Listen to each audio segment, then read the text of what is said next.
എല്ലാവർക്കും പുതിയൊരു വീഡിയോയിലേക്ക് സ്വാഗതം. നമ്മൾ ഇന്ന് വന്നിരിക്കുന്നത് ഒരു പുതിയ സോഫ്റ്റ്വെയറിനെ പരിചയപ്പെടാനാണ്. നമ്മുടെ വില്ലേജുകളിൽ ഉപയോഗിക്കുന്ന LR, RR DCBകൾ വളരെ സൗകര്യപ്രദമായി നമുക്ക് ചെയ്തെടുക്കുന്നതിന് വേണ്ടി സഹായകരമാകുന്ന ഒരു സോഫ്റ്റ്വെയറിനെ പറ്റിയാണ് നമ്മളിന്ന് പറയുന്നത്. അതിനായിട്ട് നിങ്ങൾ ഗൂഗിളിൽ യഗേഷ് സ്പേസ് ബി ടൈപ്പ് ചെയ്യുക. അപ്പോൾ ലഭിക്കുന്ന വെബ്സൈറ്റിൽ ക്ലിക്ക് ചെയ്താൽ ഇവിടെ yageshb.de ഇതാണ് വെബ്സൈറ്റിൻ്റെ പേര്. ഇതിൽ ക്ലിക്ക് ചെയ്ത് കഴിഞ്ഞാൽ നിങ്ങൾക്ക് ഇതിനകത്ത് ഇവിടെ ടൂളുകൾ ഉപയോഗിക്കാം. അതല്ലെങ്കിൽ ടൂൾസ് എന്ന ഒരു മെനു ഉണ്ടാകും. ആ മെനുവിൽ LR, RR DCB ഓൺലൈൻ എന്നൊരു പോർഷനുണ്ട്. ഇത് വില്ലേജിലെയും താലൂക്കിലെയും ഒക്കെ ജീവനക്കാർക്ക് ഒരു സഹായകരമാകുന്നതിന് വേണ്ടി ചെയ്തിരിക്കുന്നതാണ്. അപ്പോൾ അതുകൊണ്ട് ഇത് ഇൻഡിവിജ്വലായിട്ട് ഒരു വില്ലേജിന് ഉപയോഗിക്കാം. അതല്ല ഒരു താലൂക്കിലെ എല്ലാ വില്ലേജിനും ഇത് ഉപയോഗിക്കാവുന്നതുമാണ്. അപ്പം നിലവിൽ 12 താലൂക്കുകളിൽ ഞാൻ ഇതുപോലെ ഡിസൈൻ ചെയ്ത ഒരു ഗൂഗിൾ ഷീറ്റ്, അത് കേരളത്തിലെ 12 താലൂക്കുകളിലാണ് ഉപയോഗിക്കുന്നത്. പക്ഷേ അതിന് കുറച്ചൊരു പോരായ്മ ഉള്ളത്, ഓരോ മാസവും താലൂക്ക് DCB ജനറേറ്റ് ചെയ്യുമ്പോൾ അതിൽ ഓട്ടോമാറ്റിക്കായിട്ട് അപ്ഡേറ്റ് ആകില്ല. പകരം ഓരോ മാസവും ഈ 12 താലൂക്കുകളിലെയും DCB ഞാൻ മാനുവലി അതിനകത്ത് അപ്ഡേഷൻ വരുത്തി അല്ലെങ്കിൽ അത് ക്ലിയർ ചെയ്ത് കൊടുക്കുകയാണ് ചെയ്തുകൊണ്ടിരുന്നത്. ഗൂഗിൾ ഷീറ്റായിരുന്നു, അത് ഞാൻ തന്നെ ഉണ്ടാക്കിയ ഒരു ഗൂഗിൾ ഷീറ്റാണ്. പക്ഷേ അതിൽ നിന്ന് മാറിയിട്ട് ഇത് ഒരു വെബ് ടൂളാക്കി മാറ്റിയിരിക്കുകയാണ്. അപ്പോൾ അതിന് വേണ്ടിയിട്ട് ഇപ്പോൾ കേരളത്തിലെ എല്ലാ താലൂക്കുകളിലും എല്ലാ വില്ലേജുകളിലും ഉപയോഗിക്കാവുന്ന രീതിയിലേക്കാണ് ഇത് ആക്കിയിരിക്കുന്നത്. ഓരോ വില്ലേജിനും പ്രത്യേകം ലോഗിനുണ്ട്.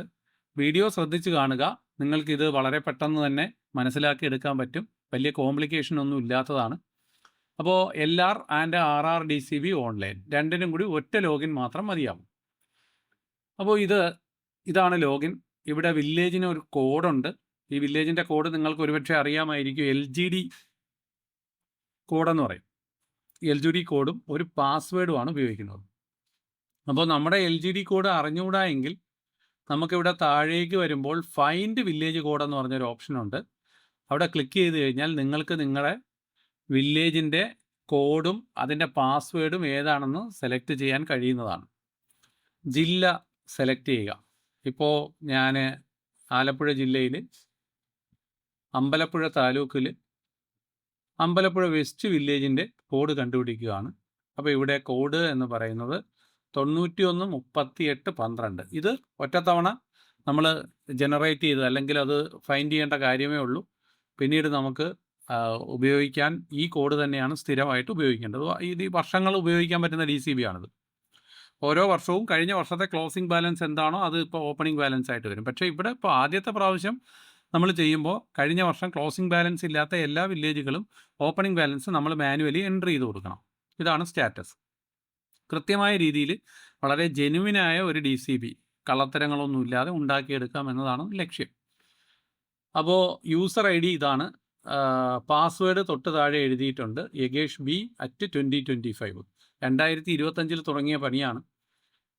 യഥാർത്ഥത്തിൽ 2025 ഈ പരിപാടി തുടങ്ങിയത്. 2016 തൊട്ട് ഈ DCBയിൽ ഒരു റിസർച്ച് നടത്തിക്കൊണ്ടിരിക്കുകയാണ്. 10 വർഷം എടുത്തു ഇത്തരത്തിലൊരു സംവിധാനം തയ്യാറാക്കി എടുക്കുന്നതിന്. അപ്പോൾ 2020 ഗൂഗിൾ ഷീറ്റുകൾ ഉപയോഗിച്ച് DCB ഓട്ടോമാറ്റ് ചെയ്യാനുള്ള സംവിധാനം ഉണ്ടാക്കി. അത് ഏകദേശം ഒരു കഴിഞ്ഞ 4-5 വർഷമായിട്ട് പല താലൂക്കുകളും പല വില്ലേജുകളും ഉപയോഗിച്ച് വരുന്നുണ്ട്. അപ്പോൾ അത് വളരെ എളുപ്പമാണെന്ന് പലരും പറഞ്ഞതിൻ്റെ അടിസ്ഥാനത്തിലാണ് ഇത്തരത്തിലൊരു കുറച്ചുകൂടി അഡ്വാൻസ് ആയിട്ടുള്ളൊരു സംവിധാനത്തിലേക്ക് പോകുന്നത്. അതിനൊരു പ്രശ്നമുള്ളത്, നമുക്ക് DCB പ്രിൻ്റ് എടുക്കണമെങ്കിൽ A3 ഷീറ്റിലെ പ്രിൻ്റ് എടുക്കാൻ പറ്റുള്ളായിരുന്നു. പക്ഷേ ഇതിപ്പോൾ സാധാരണ A4 ഷീറ്റിൽ പ്രിൻ്റ് എടുക്കാൻ പറ്റും. അപ്പോൾ ഞാനിവിടെ ഈ കോഡ് ഒന്ന് ഓർമ്മിച്ച് വെച്ചിട്ട് ഗോ ബാക്ക്, എന്നിട്ട് ഇവിടെ കോഡ് ടൈപ്പ് ചെയ്ത് കൊടുക്കുകയാണ്. പാസ്വേഡ് ഒരു ഡിഫോൾട്ട് പാസ്വേഡാണ്, ഞാൻ നേരത്തെ പറഞ്ഞു, അത് ടൈപ്പ് ചെയ്ത് കൊടുക്കുന്നു. Sign in to DCB. അപ്പോൾ നമ്മൾ ഇവിടെ സേവ് ചെയ്യാൻ ഓപ്ഷനുണ്ട്. സേവ് ചെയ്തിട്ടാൽ പിന്നെ എപ്പോഴും നമുക്ക് ഡയറക്റ്റ് കയറി പോവാം. അപ്പോൾ ദാ നോക്കുക, ആലപ്പുഴ വെസ്റ്റ് വില്ലേജ്, ആലപ്പുഴ ജില്ലയിൽ അമ്പലപ്പുഴ താലൂക്കിലെ ആലപ്പുഴ വെസ്റ്റ് വില്ലേജാണ് ഇവിടെ വന്നിരിക്കുന്നത്. അതിൻ്റെ DCB ടൈപ്പ് ഏത് ടൈപ്പാണ് എന്ന് സെലക്ട് ചെയ്യുന്ന ഒരു ലോഗിനാണ്. അപ്പോൾ DCB എൻട്രി പോർട്ടലിലേക്കാണ് നമ്മൾ പോകുന്നത്. അപ്പോൾ LRDCB, RRDCB 2 DCB ഉണ്ട്. ഇവിടെ ഒന്ന് വേണമെങ്കിൽ നമുക്ക് ലോഗൗട്ട് ചെയ്യാം. അപ്പോൾ LRDCB ക്ലിക്ക് ചെയ്ത് കഴിഞ്ഞാൽ LRDCBയുടെ ഷീറ്റിലേക്ക് പോകും. ഇവിടെ ജില്ലയോ താലൂക്കോ വില്ലേജോ ഒന്നും നമുക്ക് എഡിറ്റ് ചെയ്യാൻ കഴിയില്ല. നമ്മൾ ഏത് മാസമാണ് നിൽക്കുന്നത്, ഏത് വർഷമാണ് നിൽക്കുന്നത്, ഓട്ടോമാറ്റിക്കായിട്ട് ആ മാസത്തെയും ആ വർഷത്തെയും DCB ആയിരിക്കും ഇവിടെ കാണിക്കുന്നത്. അപ്പോൾ നമുക്ക് ഏപ്രിൽ മാസമാണ്, ഇപ്പോൾ ഏപ്രിൽ മാസത്തെ DCB ആണ്. നമ്മൾ സെലക്ട് ചെയ്യുന്നു. നമുക്കിവിടെ ഡിമാൻഡ് ആസ് ഓൺ 1/4/2026 ഒരു എമൗണ്ട് കൊടുക്കുന്നു. എമൗണ്ട് ടൈപ്പ് ചെയ്യുന്നു. Demand during the month. ഞാൻ ജസ്റ്റ് ടൈപ്പ് ചെയ്യുന്നു, ടെസ്റ്റ് ചെയ്യാൻ വേണ്ടി ചെയ്യുന്നതെന്ന് മാത്രമേ ഉള്ളൂ. ആലപ്പുഴ വെസ്റ്റിൻ്റെ DCB ഞാൻ മാറ്റുന്നുണ്ട്. അപ്പോൾ ഇതാ നേരെ ഇവിടെ വരുന്നു. കണ്ടോ, ഇവിടെ കളക്റ്റബിൾ ബാലൻസ് വരുന്നു. During the month collection details. അതിനിടയ്ക്കൊക്കെ നമ്മുടെ സ്റ്റേയുടെ വിവരങ്ങളെല്ലാം ചേർക്കാൻ പ്രൊവിഷനുണ്ട്. സ്റ്റേ എല്ലാം ചേർത്ത് കഴിഞ്ഞാൽ അടുത്ത മാസം ഏതാണോ സ്റ്റേ ചേർക്കുന്നത് അത് ഓട്ടോമാറ്റിക്കായിട്ട് അടുത്ത മാസവും ക്യാരി ഫോർവേഡ് ചെയ്ത് വരും. അവിടെ മാറ്റിയില്ലെങ്കിൽ അത് തന്നെ തുടരുകയും ചെയ്യാം. ഡ്യൂറിങ് ദ മന്ത് കളക്ഷൻ എന്ന് പറയുന്നത് ഒരു കേസിനകത്ത് 1000 രൂപ കളക്ട് ചെയ്തു എന്ന് വിചാരിക്കുക. ഓട്ടോമാറ്റിക്കലി ഇവിടെ ബാലൻസ് വരും, പെർസെൻറ്റേജ് വരും. സേവ് ഡേറ്റ എന്ന് പറയുന്ന ഓപ്ഷനിൽ ക്ലിക്ക് ചെയ്യാം. നമുക്ക് ഇതിങ്ങനെ സേവ് ചെയ്യാം, ഇങ്ങനെ സ്ക്രോൾ ചെയ്ത് വരാം. അല്ലാതെ ഇവിടെ ഇങ്ങനെ നിൽക്കുകയാണെന്നുണ്ടെങ്കിൽ ഇവിടെ സ്ക്രോൾ ബട്ടൺ ഉണ്ട്, സേവ് ഡേറ്റ കൊടുക്കുന്നു. അപ്പോൾ data saved successfully for April 2026-27. 26-27 DCB തൊട്ടാണ് നമ്മളിപ്പോൾ തുടങ്ങുന്നത്. ഡൗൺലോഡ് PDF എന്ന് പറയുന്ന ഓപ്ഷനിൽ ക്ലിക്ക് ചെയ്താൽ നിങ്ങൾക്കിത് എക്സലിലും ചെയ്യാം. ഡൗൺലോഡ് PDF ക്ലിക്ക് ചെയ്താൽ ആദ്യം ഡിമാൻഡ് പോർഷൻ, അപ്പോൾ statement showing demand collection balance of land revenue, ജില്ല Alappuzha, taluk Ambalappuzha, village Alappuzha west for the month of April 2026-27. ഇത് ആദ്യത്തെ പാർട്ട് എന്ന് പറയുന്നത് ഡിമാൻഡാണ്, ഒന്നാമത്തെ പേജ്. നമുക്കിവിടെ പേജ് 1 of 8, 8 പേജായിരിക്കും DCB വരുന്നത്. രണ്ടാമത്തെ പാർട്ട് എന്ന് പറയുന്നത് ഡിമാൻഡ് തന്നെയാണ്. കാരണം ഈ മുകളിൽ കാണിച്ചിരിക്കുന്നത് ബേസിക് ടാക്സ് ഇത് തുടങ്ങി താഴേക്ക് വരുമ്പോഴത്തേക്ക് LROBT, LT ഇൻട്രസ്റ്റ് തൊട്ട് ഇങ്ങോട്ട് താഴോട്ട് വന്ന് ഗ്രാൻഡ് ടോട്ടൽ. അപ്പോൾ ആദ്യത്തെ 2 പേജ് ഡിമാൻഡ്.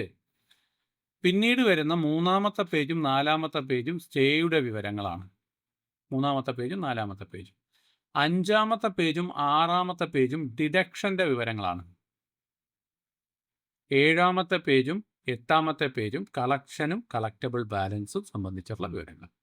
അങ്ങനെ തുടങ്ങിയിട്ട് നമ്മുടെ DCB അവസാനിക്കുന്നു. 8 പേജ് A4-നകത്ത് പ്രിൻ്റ് എടുക്കാം, വളരെ സൗകര്യപ്രദമായിട്ട് ഉപയോഗിക്കാം. ഇതാണ് ഒരു DCB. നമ്മളിപ്പോൾ ഇതിനകത്ത് ബാക്ക് ബട്ടൺ ഞാനിപ്പോൾ സെറ്റ് ചെയ്തിട്ടില്ല, അതും കൂടി സെറ്റ് ചെയ്യാം, അത് പിന്നീട് ചെയ്തോളാം. ലോഗൗട്ട് കൊടുത്തു. വീണ്ടും നമുക്ക് അതിൽ നിന്നും കയറാം. റവന്യൂ റിക്കവറി RRDCBക്കകത്ത് കുറച്ച് ഒരു ബാക്ക് ബട്ടണും കൂടി സെറ്റ് ചെയ്തിട്ടുണ്ട്. ബാക്ക് ബട്ടൺ സെറ്റ് ചെയ്ത് കഴിഞ്ഞാൽ നമുക്കിവിടെ DCBയുടെ എൻട്രി സെലക്ഷൻ പേജിൽ വരാം. അപ്പോൾ ഇവിടെ RRDCBയും ഇതേപോലെ തന്നെയാണ്. ഇപ്പോൾ സെയിൽ ടാക്സ് ഇതൊക്കെ മെയ് മാസത്തെ DCB എടുക്കുമ്പോൾ ഓട്ടോമാറ്റിക്കലി പിന്നെ ഇവിടെ ഒന്നും നമുക്ക് എഡിറ്റ് ചെയ്യാൻ പറ്റത്തില്ല, അത് ഓട്ടോമാറ്റിക്കലി ലോക്കായിപ്പോൾ.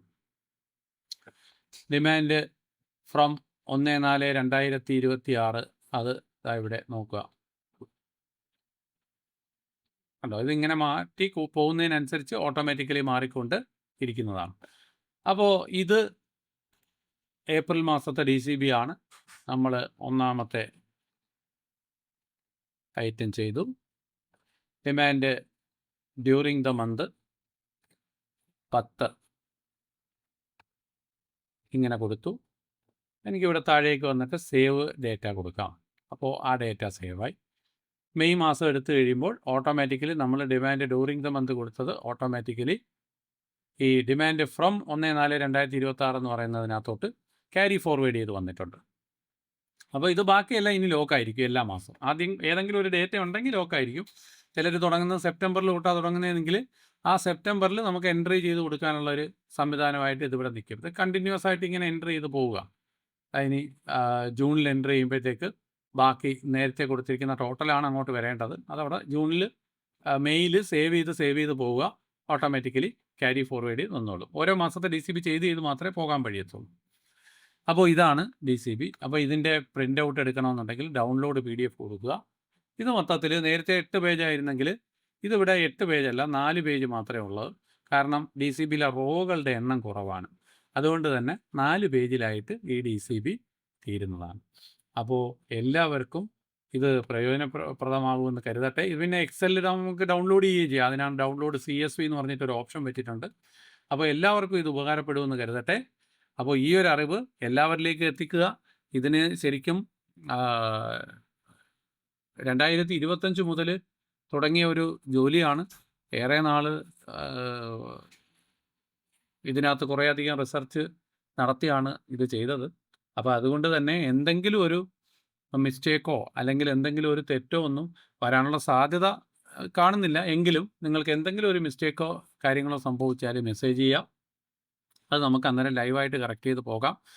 ഇത് കുറച്ചൊക്കെ വില്ലേജുകൾ ടെസ്റ്റ് ചെയ്ത് നോക്കി, പ്രശ്നങ്ങളൊന്നും കണ്ടിട്ടില്ല. അപ്പോൾ എന്തായാലും ഇതുമായിട്ട് മുന്നോട്ട് പോകാം. ഇത് നമുക്ക് പ്യൂരിഫൈ ചെയ്ത് തന്നെ വീണ്ടും പോകാം. പിന്നെ നിങ്ങൾക്ക് എന്തെങ്കിലും ഭാവിയിൽ ഇൻ കേസ് അടുത്ത വർഷം ഒരു പ്ലാനിങ് കൂടി ഉണ്ട്. അതിൻ്റെ വർക്ക് ഇപ്പോഴേ സ്റ്റാർട്ട് ചെയ്തിട്ടുണ്ട്. തവണ മുടക്കം ഈ DCB എൻട്രി ചെയ്യുന്നതോടൊപ്പം തന്നെ തവണ മുടക്കവും അടുത്ത ഒരു ഏപ്രിൽ, അതായത് 2027 ഏപ്രിൽ 1-ാം മാസം ഈ വില്ലേജുകളുടെ എല്ലാം തവണ മുടക്കവും കൂടി ചെയ്തു വരാൻ വേണ്ടിയിട്ടുള്ള സംവിധാനം ആരംഭിച്ചിട്ടുണ്ട്. അപ്പോൾ അതും നമുക്ക് വിജയകരമായിട്ട് മുന്നോട്ട് കൊണ്ടുപോകണം. അപ്പോൾ പരമാവധി എല്ലാ വില്ലേജ് സ്റ്റാഫുകളിലേക്കും ഈ വിവരം എത്തിക്കുക. ഒപ്പം മറ്റൊരു കാര്യം ഞാൻ പറയാൻ ആഗ്രഹിക്കുന്നത്, ഞാനിപ്പോൾ ആലപ്പുഴ ജില്ലയുടെ LRDCB RRDCBയും ചെയ്തു. അപ്പോൾ താലൂക്ക് LRDCB എന്ന കോളത്തിൽ ഞാൻ ക്ലിക്ക് ചെയ്താൽ അത് ലോഗിനൊന്നും ഇല്ലാതെ തന്നെ എനിക്ക് ഈ അമ്പലപ്പുഴ വില്ലേജിൻ്റെ അമ്പലപ്പുഴ താലൂക്കിൻ്റെ DCB അവിടെ പെർസെൻറ്റേജ് കാണിക്കും. ബാക്കി എങ്ങനെയൊക്കെയാണ്, എത്ര വില്ലേജുകളാണ് ഇനി പെൻഡിങ് ഉള്ളതെന്ന് കാണിക്കും. PDF ക്ലിക്ക് ചെയ്താൽ താലൂക്ക് DCB എനിക്ക് ഓട്ടോമാറ്റിക്കായിട്ട് ജനറേറ്റായി വരും. താലൂക്ക് DCB ആണ്. ഇതുപോലെ തന്നെയാണ് RRDCB. ബാക്ക് കൊടുത്തിട്ട് എനിക്ക് ഇവിടെ വന്നിട്ട് RRDCB എടുത്താൽ അവിടെയും പെർസെൻറ്റേജ് തന്നെ കാണിക്കും. ഒരു വില്ലേജ് 14 വില്ലേജാണ് അമ്പലപ്പുഴ താലൂക്കിലുള്ളത്. അതിൽ 14 വില്ലേജിൽ ഒരു വില്ലേജ് DCB ചെയ്തു എന്നാണ്. അപ്പോൾ ഇതുപോലെ തന്നെ ജില്ലാ DCB, ഡിസ്ട്രിക്ട് ലെവൽ DCBയും കാണിക്കും. അപ്പോൾ അത് അമ്പലപ്പുഴ താലൂക്കിൻ്റെ അവിടെ പെർസെൻറ്റേജ് ആക്ടിവേറ്റ് ആയിട്ടുണ്ട്, അതൊരു വില്ലേജ്. ബാക്കി താലൂക്കുകളെല്ലാം പെൻഡിങ് ആണ്. അപ്പോൾ ഇതുപോലെ തന്നെയാണ് RRDCBയുടെ കേസിനകത്തും ജില്ലാതലത്തിൽ. അപ്പോൾ അമ്പലപ്പുഴ താലൂക്കിൽ മാത്രം ഒരു വില്ലേജ് ചെയ്തു. അപ്പോൾ അതിൻ്റെ കണക്ക് മാത്രം കാണിക്കും. അപ്പോൾ ജില്ലയിൽ ഇരുന്ന് ഏതൊക്കെ വില്ലേജിൽ DCB ചെയ്തു, ഏതൊക്കെ ഇനി ചെയ്യാനുണ്ട് എന്നൊക്കെ വളരെ പെട്ടെന്ന് അറിയാൻ കഴിയുന്ന രീതിയിൽ ജില്ലയുടെ പേജും കൂടി ഡെവലപ്പ് ചെയ്തിട്ടുണ്ട്. ഇനി സ്റ്റേറ്റ് ലെവലിലുള്ള പേജും കൂടി ഡെവലപ്പ് ചെയ്താൽ മതി. അപ്പോൾ ഈ ഒരു DCB എല്ലാവർക്കും ഉപകാരപ്പെടുമെന്ന് കരുതട്ടെ. നന്ദി, നമസ്കാരം. മറ്റൊരു വീഡിയോയുമായി കാണാം.